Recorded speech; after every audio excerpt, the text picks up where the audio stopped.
नमस्ते दोस्तों। आज का जो व्लॉग होने वाला है वो थोड़ा सा अलग होने वाला है, क्योंकि आज आज मैं आपको कुछ ऐसा दिखाने वाली हूँ जो कि मैंने कभी सोचा भी नहीं था और मैंने कभी ऐसा किया भी नहीं था। जो मैंने आज किया है, आज सुबह 3:30 बजे के आसपास का वक्त होगा। जो मैंने आज किया है ना, वो मैंने कभी सोचा भी नहीं था कि मुझे कभी कुछ ऐसा भी करना पड़ेगा। क्या हुआ है कि जो वो कल पोटली मुझे मिली थी ना, जो पोटली मैंने कल आपको दिखाई थी, कल के वीडियोस में आपने देखा होगा, अगर नहीं देखा है तो जा कर के देख लीजिए। जो पोटली मुझे अपने घर में मिली थी, अपने कमरे में मिली थी, उस पोटली का को ना मैंने पूरा दिखाया ही था कि उसमें क्या क्या चीज़ें थी। 2 किल था और उसमें एक कागज़ था और कागज़ पर कुछ वर्ड्स लिखे थे और अंदर सिंदूर डाला हुआ था। ठीक है, ये सारी चीज़ें तो आपने देखा ही था। तो मैंने आपसे बोला था ना कि उस वीडियो में, पहले वाले वीडियो में, कि मैं अपनी मम्मी से पूछूंगी, जो मेरी मम्मी है, सासू माँ की मैं यहाँ पर बात नहीं कर रही हूँ, मैं अपनी मम्मी की बात कर रही हूँ। ठीक है, तो उनसे मैं पूछूंगी कि इसका क्या करना है। तो मेरी मम्मी से मैंने पूछा फ़ोन करके, कल शाम को मैंने अपनी मम्मी से फ़ोन पे बात की थी और पूछा, तो उन्होंने कहा कि इस पोटली को या तो कहीं पे डाल के आओ या तो ज़मीन में गाड़ दो। ठीक है, अब ना मैंने ये बात किसी को बताई नहीं कि मेरे घर में, मतलब मेरे कमरे में मुझे वो पोटली मिली है। और ये तो श्योर है कि वो काली विद्या की ही चीज़ थी। वो मतलब कोई ब्लैक मैजिक से रिलेटेड ही चीज़ थी। तो इसीलिए ना मैंने सोचा कि पूछ लेते हैं। तो उन्होंने बोला कि गाड़ दो। और ये जो काम करना था ना, वो बिना किसी को बताए, चुपके से, यानी कि कोई देख ना ले, इस टाइम पे करना था।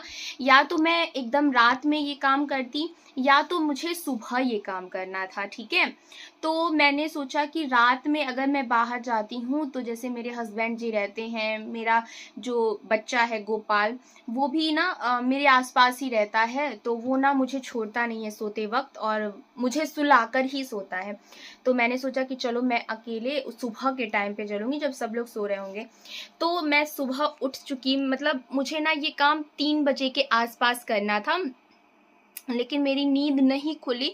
तो मैं ना, मुझे उठते उठते लगभग 3:30 के आसपास, 3:45 के आसपास का वक्त हो गया होगा। लेकिन उस समय भी काफ़ी अंधेरा था और काफ़ी सन्नाटा भी था। तो जो मैंने उस टाइम पर किया ना, मैंने उस पोटली को ना ले जा करके गाड़ दिया है। ठीक है, मैं वो आपको क्लिप दिखाऊंगी कि मैंने क्या किया है, कैसे किया है। देखिए, उस टाइम पे ना मैं कुछ वहाँ पर बोल नहीं पा रही थी, क्योंकि ऑलरेडी मुझे वहाँ पर बहुत डर लग रहा था। बिल्कुल सन्नाटा था, अंधेरा था। मैंने वीडियो रिकॉर्ड कर लिया क्योंकि आपको दिखाना ज़रूरी था।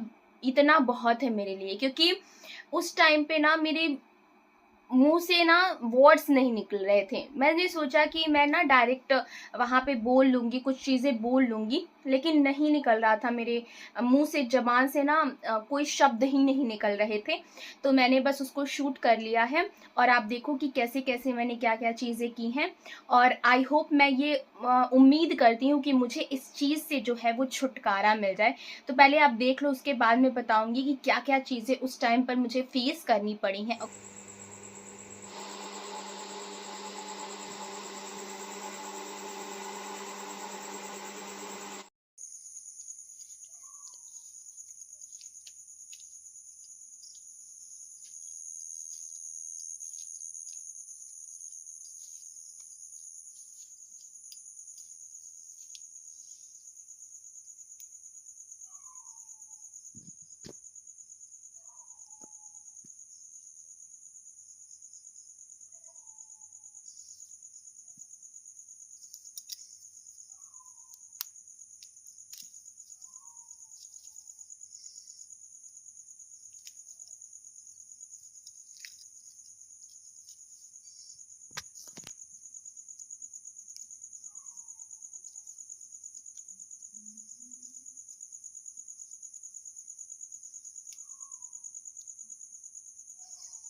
इस तरीके से मैंने उस पोटली को ले जा करके ज़मीन में गाड़ दिया, और मुझे नहीं पता कि उसका जो असर है वो ख़त्म होगा या फिर नहीं ख़त्म होगा।